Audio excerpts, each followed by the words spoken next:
If you want to choose a mission in the war which fits that suicide mission label, this is the one. This is life or death. They didn't expect any soldiers to return. Any returning soldiers was a bonus, really.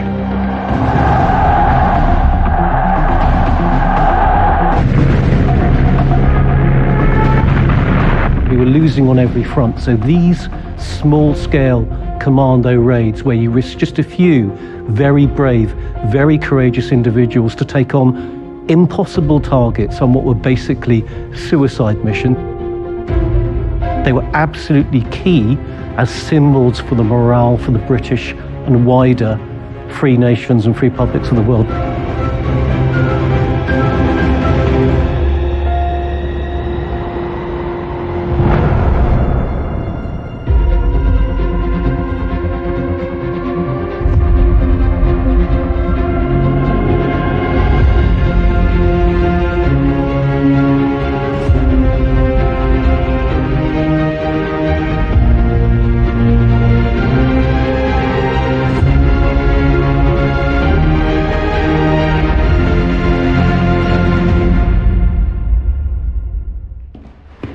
Corporal Granlund reporting for debrief.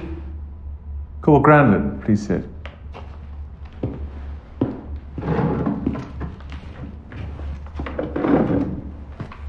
We will proceed with your mission debriefing. Operation Musketoon, September 1942, is that correct? That is correct, sir. For this mission, for the SOE, you were under the orders of Captain Black. That is correct, sir. Corporal, 12 of you left for Norway to attack the Glomfjord power plant. The human cost of this attack was extremely high. Not all of you came back. We need to understand. Tell me what happened, Corporal. On the 15th of September 1942, we arrived off the coast of Norway aboard the French submarine Junon. We rowed our way to the shore and landed here, around 7 miles from the plant.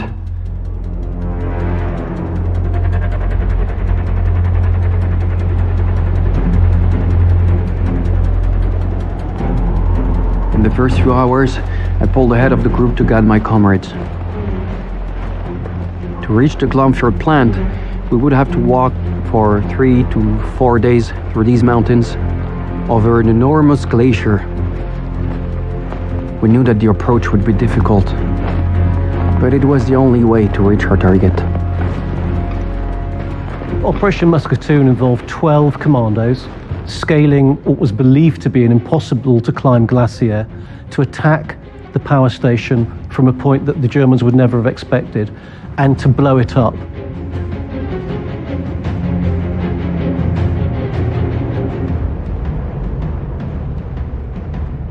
They know they're stepping into enemy territory.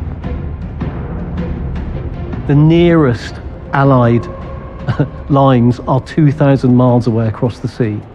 They know that their only escape route is hundreds of kilometers across the snowbound waste to Sweden.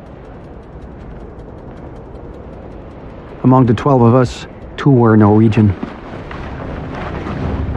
We had been recruited for a knowledge of the region, but this terrain was extremely unpredictable.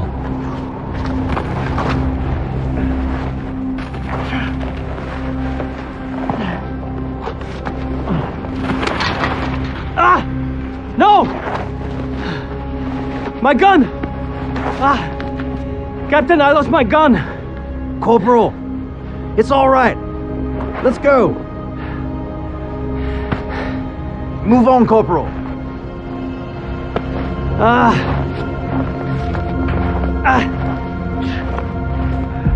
For any soldier, it's a disaster. If you don't have your weapon, you can't defend yourself. You can't attack, you can't do your job. if your equipment fails, you're on your own.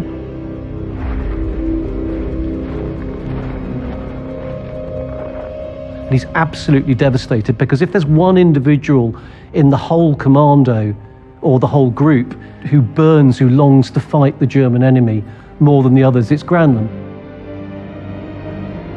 And because his country is occupied by the Norwegian enemy. Granlund had actually fought in the defense of Norway. He'd been one of many individuals who actually tried to fight to stem the Nazi invasion.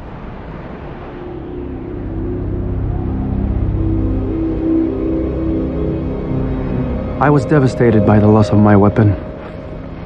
But fortunately, the second in command of the mission, Captain Ouden, was carrying 2 guns. Take this. What about you? Oh, I'm fine. Thank you. Come on, carry on. Let's carry on.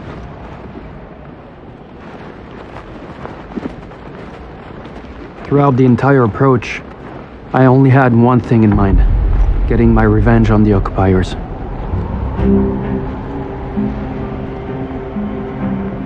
For the first time in more than 200 years, the people of Norway saw an invading army parading through their cities.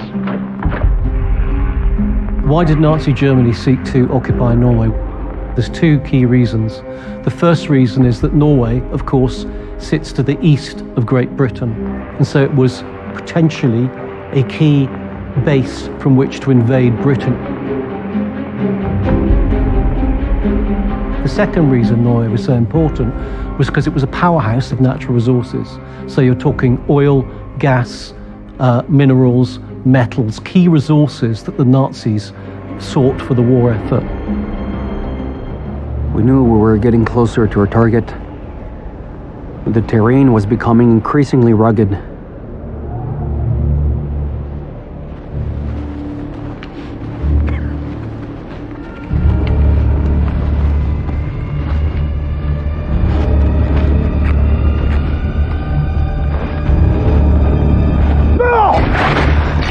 Chudley!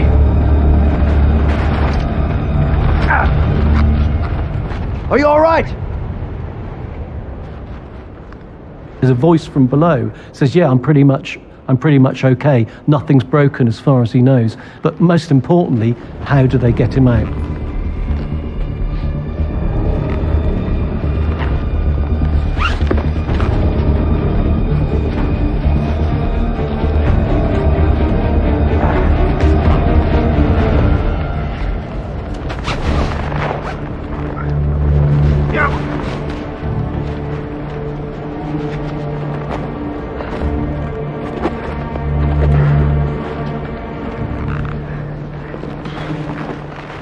You have to understand, sir. Getting Chudley out of there was extremely hard.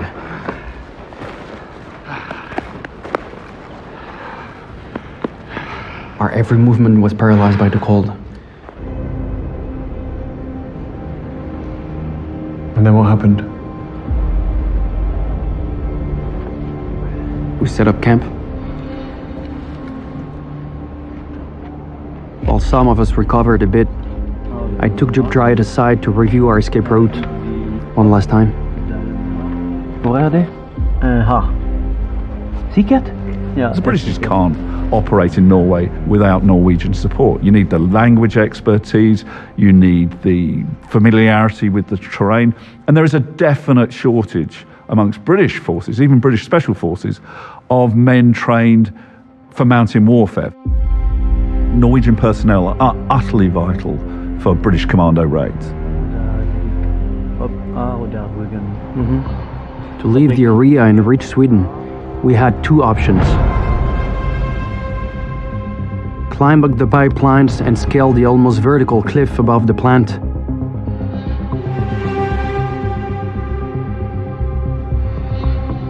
Or else go around Lake Fyken, a much more accessible route, but also a riskier one. De fleste av de tyskere, de ligger her rundt I fabrikken. Det bra. So, tell me, where are we? So, we're here. Yes. Here's the German plant. Okay. The tunnel. The Germans should be around here. Okay.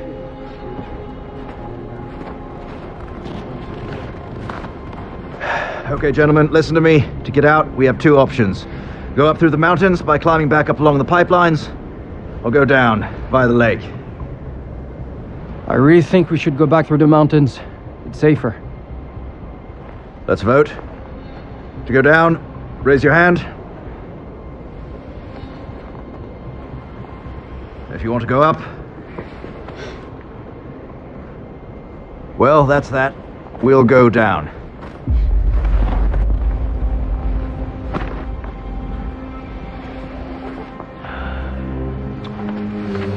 It's a strange thing, psychologically, if you think about it. Why would 12 men sit down to vote on escape options if in their hearts they knew their chances of escape were pretty much zero? In that situation, you have to believe there's a chance. If you don't believe there's a chance, are you going to go ahead and do the mission? No, because you'll lose hope. That's the reason why the escape route, crazy and impossible though it was, had to be kept alive, had to be kept real.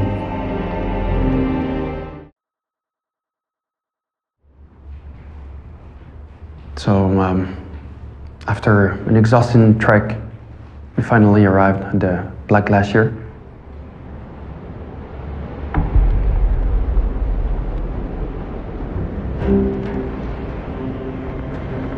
This glacier was the final stage before reaching our target, which was still around 2.5 miles away. Crossing this expanse of ice was the only way to take the enemy by surprise. Isen, it's the second biggest glacier in Norway.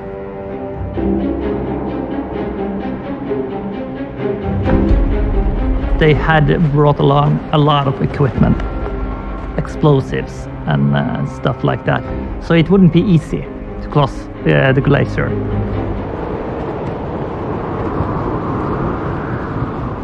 When we got to the top of the fjord, we saw the Glomfjord power plant for the first time. From our vantage point, we had a clear line of sight on the factory. You had a power station in a very, very remote part of Norway sitting on a fjord, fed from a lake down pipelines in hydroelectric power production. And the power from that power station went to feed an aluminium smelting plant just down the fjord.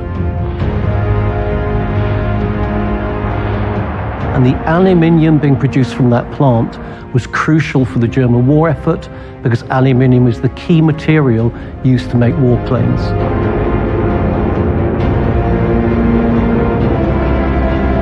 And so if you could take out the hydroelectric facility and destroy that, you could stop the power flow to the aluminium plant, and that would stop the production of this vital war material. That's the strategic reason why it was so important.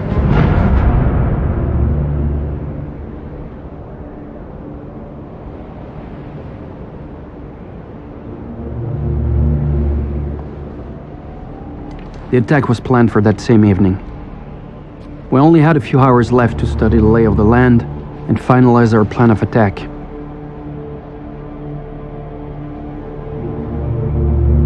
We were to place our charges at two strategic locations.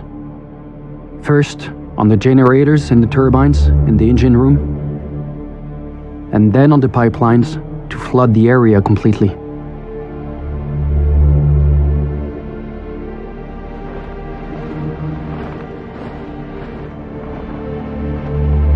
Listen, gentlemen, this is what's going to happen. We're going to split up in two teams. The first will come with me to the plant. The second will go up the pipelines. Understood? Graham Gay Black was a Canadian who basically had not really excelled at school. He was a born adventurer, basically. He never ever shows any doubt or any uncertainty about that. You're not only pulling it off, but about the rightness of their course. All right, but don't forget, civilians need to be evacuated first.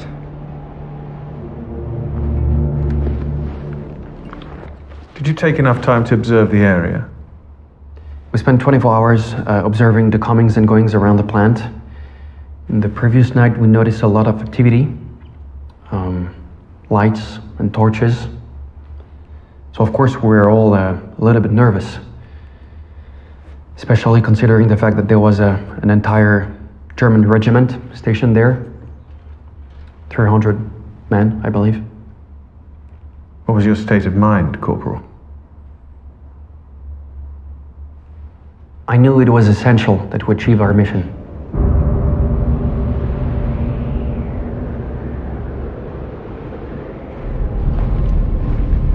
We were ready. Now we had to find a way into the building.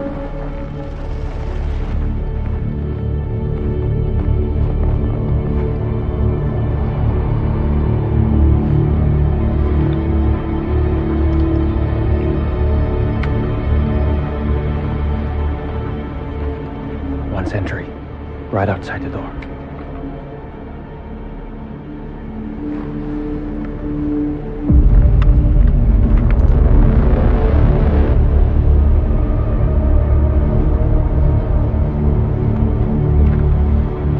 This raid is predicated on the ability to get into the plant without being discovered.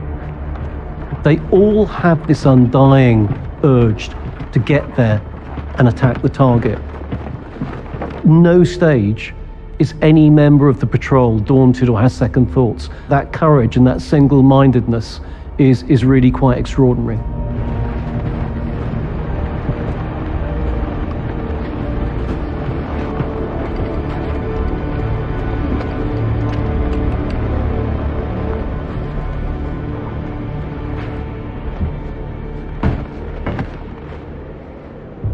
Okay. I found an entrance over here. Okay, come on, let's go. Okay.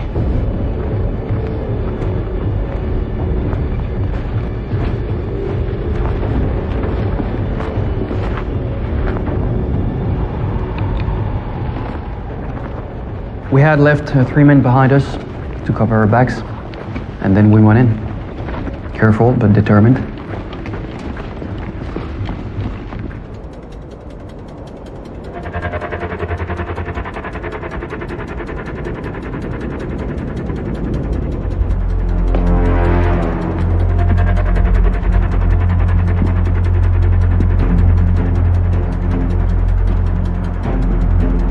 We reached the engine room. So far, we hadn't been spotted. But I knew we had very little time to find exactly where to place our explosives.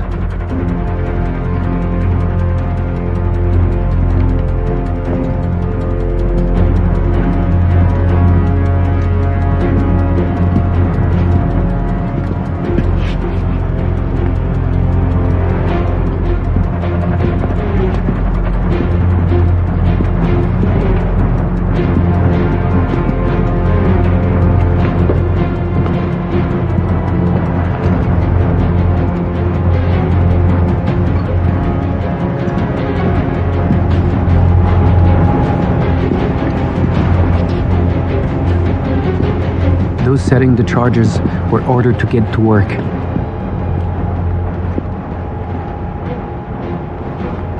They had around 33 pounds of explosives to set in order to cause as much damage as possible. Our aim was to shut down this plant until the end of the war. When you've kneaded and inserted those charges into the most vulnerable parts of the turbines, you then have to insert what we'll call timer pencils.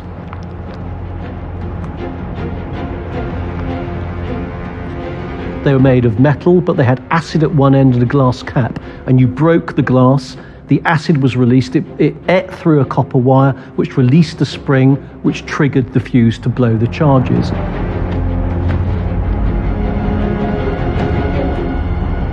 We were among the first to carry out this type of operation behind enemy lines, so we had to prove ourselves, to prove the effectiveness of commando missions.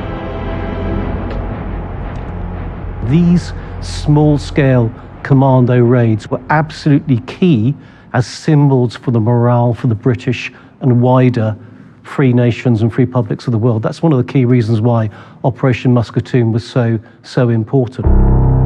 The British were to suffer many such bombings and burnings. But a nation that calls on cold courage when hot courage runs thin may die, but it can't be defeated. In 1942, we had weathered the Battle of Britain and the invasion of Britain hadn't happened. But it was, you could argue, still at the Allies, or certainly Britain's darkest hour. And what Churchill, a British leader, had called for these raids to set Europe aflame, to ensure that no German could sleep soundly in their beds at night.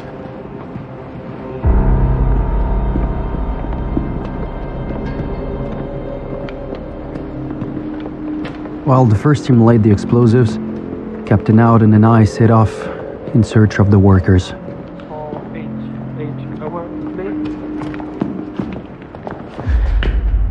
Ik schiet.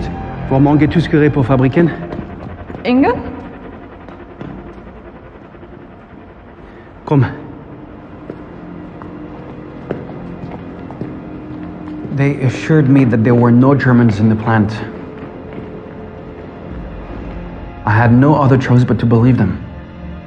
Corporal, why did you trust them?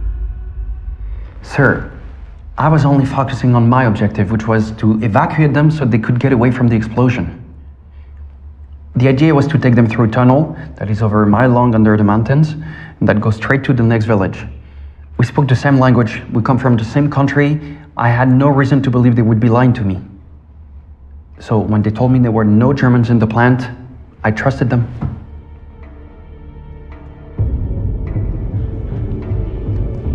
But what I didn't know was that this tunnel was under surveillance.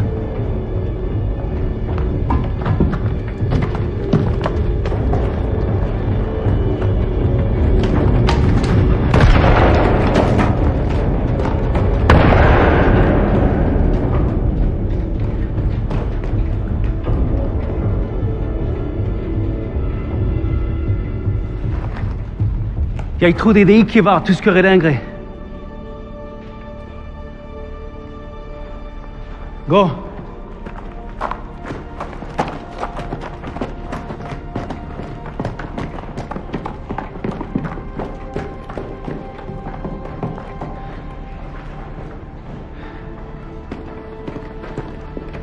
Now that a guard had escaped, I knew our element of surprise was lost, and that the Germans would arrive quickly. But fortunately, we'd come up with a trick to slow them down.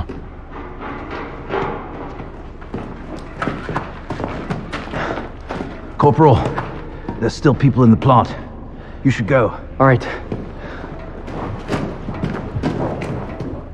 They didn't have enough explosives to carry with them to blow up that tunnel. They knew that, but they knew they had to make the enemy think the tunnel was destroyed.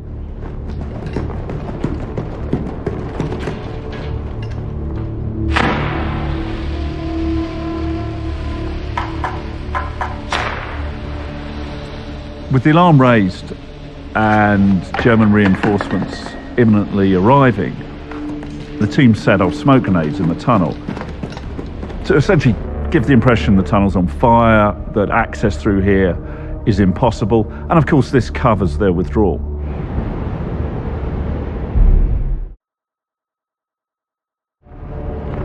Meanwhile, O'Brien's group was laying the charges on the pipelines.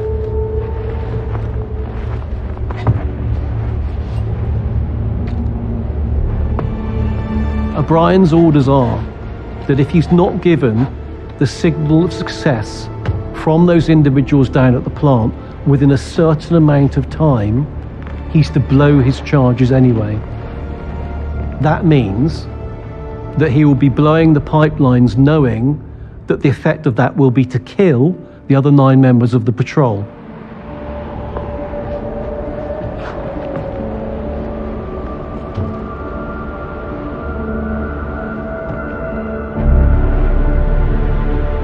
Drupjet is the other Norwegian on the raid. Very young man, 22, been involved again in the fighting against the Germans when the Germans invaded. If you want to continue the war against the Germans, the only place to do it is with Norwegian forces in the UK.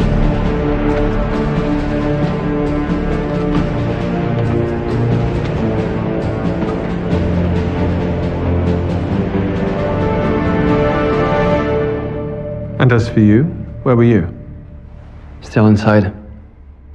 Now that the civilians were safe, we were ready to set the charges and then evacuate.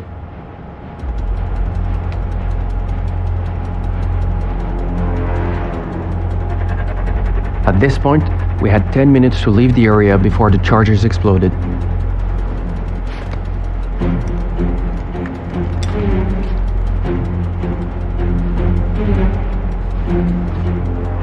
Black actually sets those timer pencils, those fuses, for the minimum amount of time possible.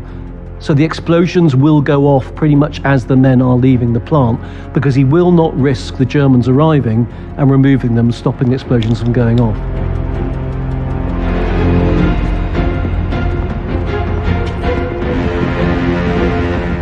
And once you've triggered those fuses, if you do not get out of the area in time, you will get caught in the blast and you will be killed too. We got out of the factory about 2 hours after the operation started. We'd achieved our goal, to sabotage the Glomfjord power station. But the difficulty of the hours ahead weighed on our minds. We needed to escape the area before the German troops arrived.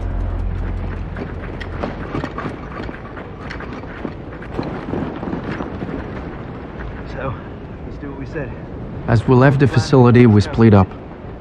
In small groups, there was less chance of being spotted.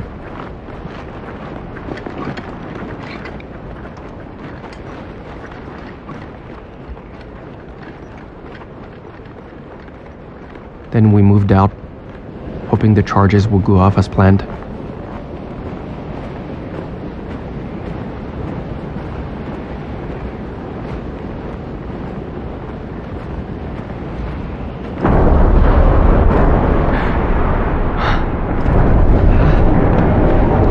Bravo.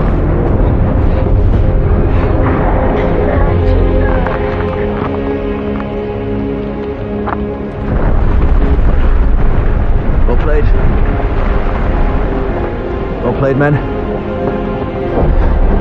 Come on. The sound of those first explosions was music to their ears.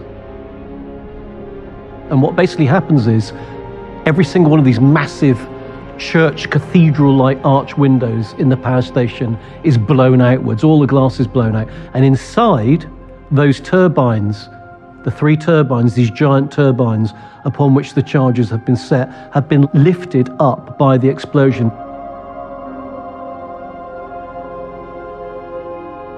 They're wrenched from their mountings and they are red hot and steaming from where the charges have torn them apart.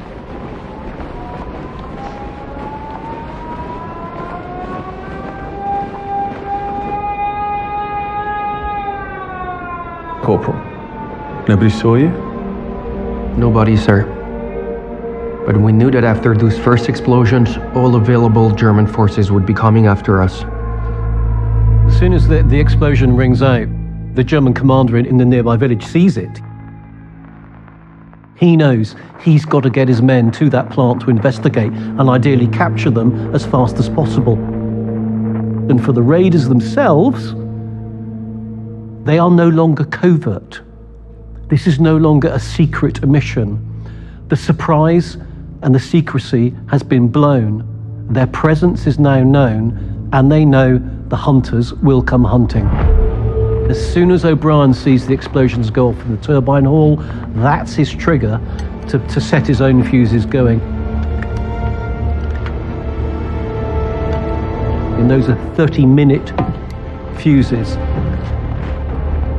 That gives Black and his 9 men 30 minutes to get out of that valley, because if they're not out of that valley within 30 minutes time, those charges will go off and those two pipelines will deliver chaos and mayhem and Armageddon in terms of the plant below.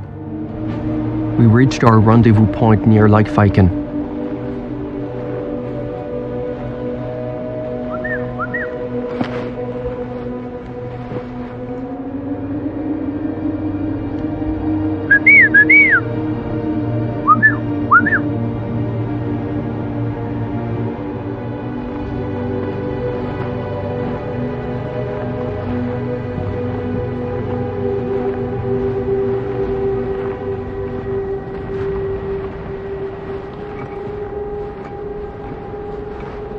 Krajowa.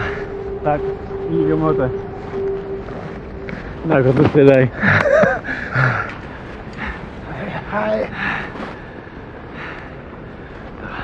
I was glad to see my comrades again, especially Drupdright. But time was running out. We had to leave the area before the pipelines blew.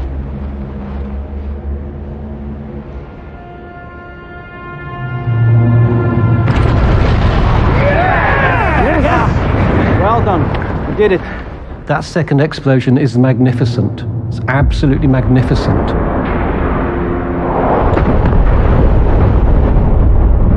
Within minutes, you have this huge, massive, dam of debris, broken trees, boulders, gravel, water, building up at the back of the turbine hall, which is going to have very shortly terminal consequences for that building.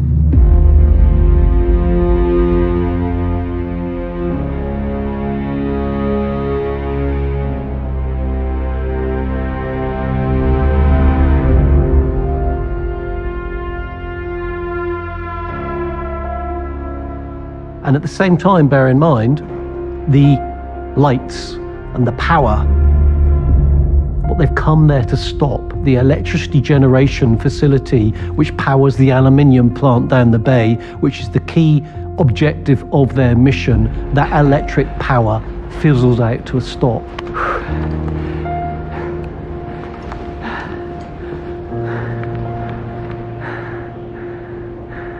I was pleased with our success, but I stayed on guard while Captain Black reviewed our escape plan one last time.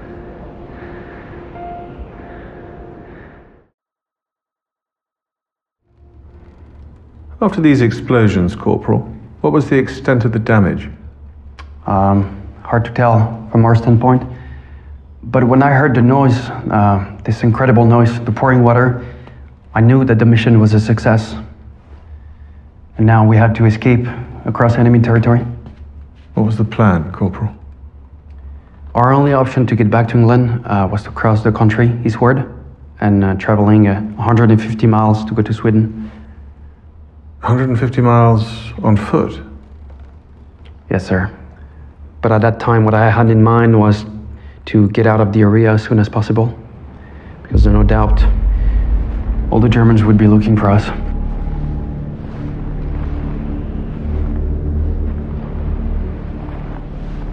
Captain Black ordered me to lead the group, but the fact was, I'd never been through this valley myself. We followed Lake Viken as planned, but I couldn't find the stairs that would take us over the mountain. He's following an escape route he didn't want to follow himself. He's got the responsibility of the 11 on his shoulders. If he takes a wrong turn, they're all finished.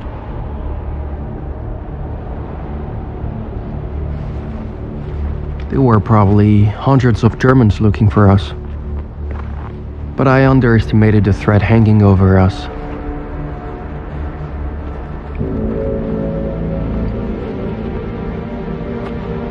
The 12 commandos had deployed in full uniform. Now, under the Geneva Convention, anybody captured by the enemy should be afforded the protections which are given to bona fide prisoners of war. That's the rules of war. However, unbeknown to them, that was never going to be the case.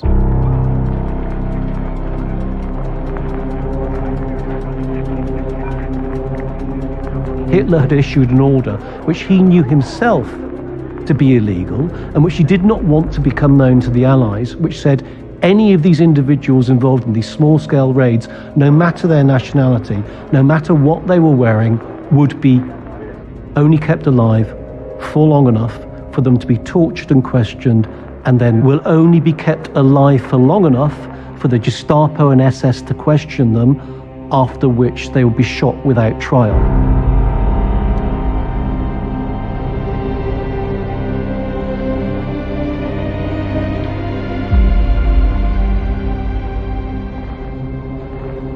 After half an hour of wandering, I had to admit it. We were completely lost.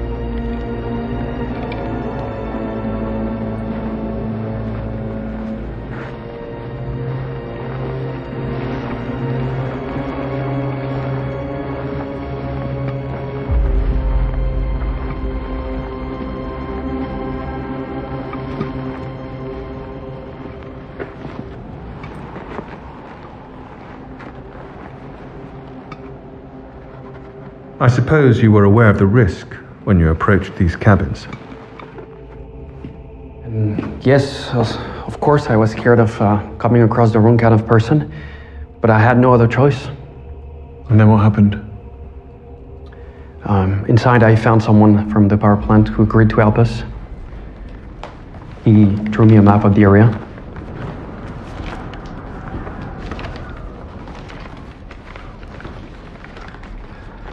He showed me a staircase that would allow us to escape. Really thought we could make it.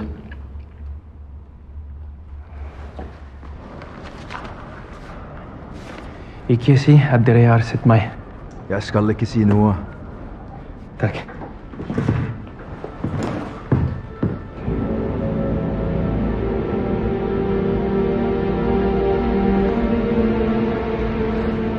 It had been over an hour since the explosions had gone off, and despite the directions I'd received, we were still lost in the middle of the valley.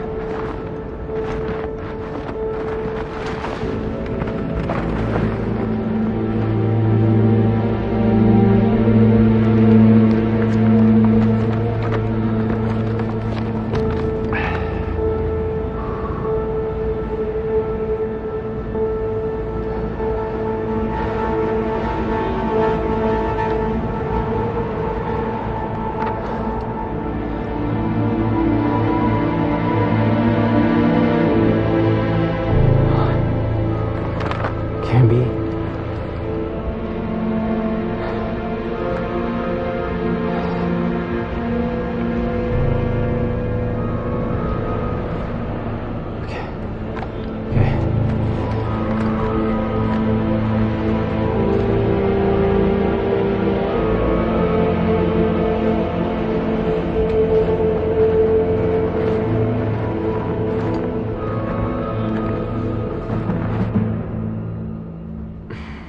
The truth is, I was lost. I couldn't find my way.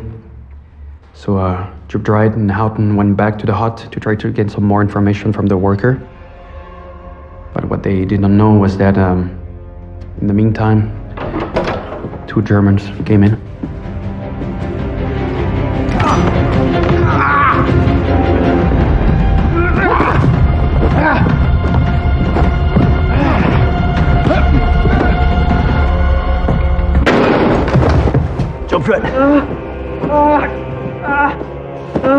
This is the point where everything goes wrong for them.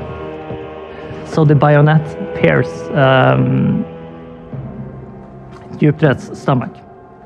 It doesn't only pierce him, it went straight through him. Hearing the gunshots, we hurried towards the hut, but it was too late. We ran into some Germans.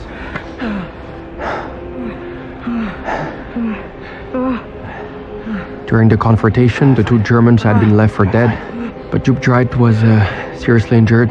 Smith! The morphine!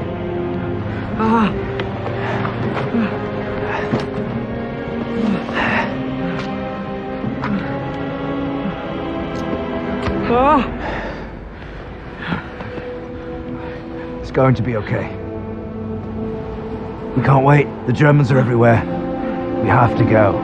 The chances of surviving an injury deep inside Nazi-occupied territory, having carried out the kind of raid they carried out, is very, very low indeed. It's not as if the men can take Duke Dre with them. There is no way that they can take that injured Norwegian with them or try and save his life. Granlund, we can't wait. We have to go now. Come on. In the confusion, I only had a few seconds to catch sight of Duke Dre's wound. We're with you.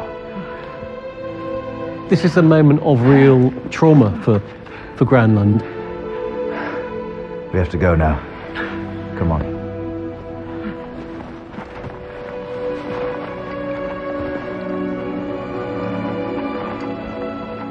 Duke Dre and Granlund had served together in Norway at the start of the war in the same military unit, had fought alongside each other. They'd then fled Norway and got to Britain, so they were close. In that situation, his responsibility to save the rest of the team has to be more important. He has to force himself to leave his injured Norwegian comrade behind in the greater good of trying to save the others. Let's go. Let's go. Come on, it's gonna be okay. I knew Duke Dre was going to die. But we had no choice. We had to leave him behind.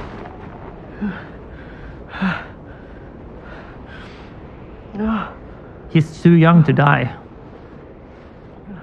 That was his one of his final words. For people that didn't know him, they could say it was worth it. It was just one life, and maybe it saved countless others. But if you asked his mother, I will be sure she would say no, it wasn't worth it at all.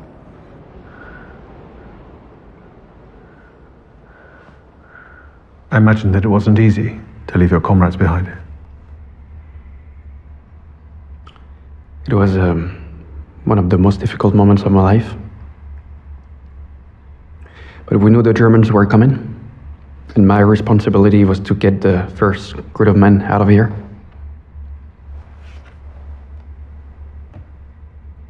According to our information, Duke Dre was taken prisoner by the Germans. He died in hospital 3 days after the raid. So you got out with 3 of your unit? Yes, sir. I left the area with Trigg, O'Brien, and Fairclough. But at some point we had to split up.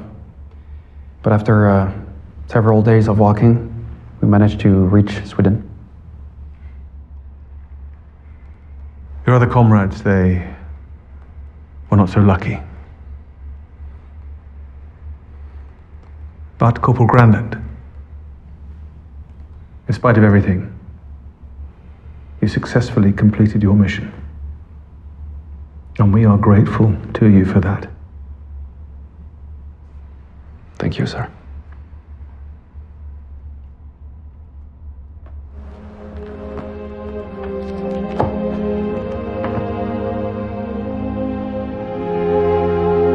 This is the moment where the British Bulldog finds its bark, where the Allies prove that 12 men can strike back and strike a signal blow against the enemy. The Nazi war machine, which seems to be omnipresent, seems to be invincible on all fronts, is not invincible. Look what 12 courageous men have achieved.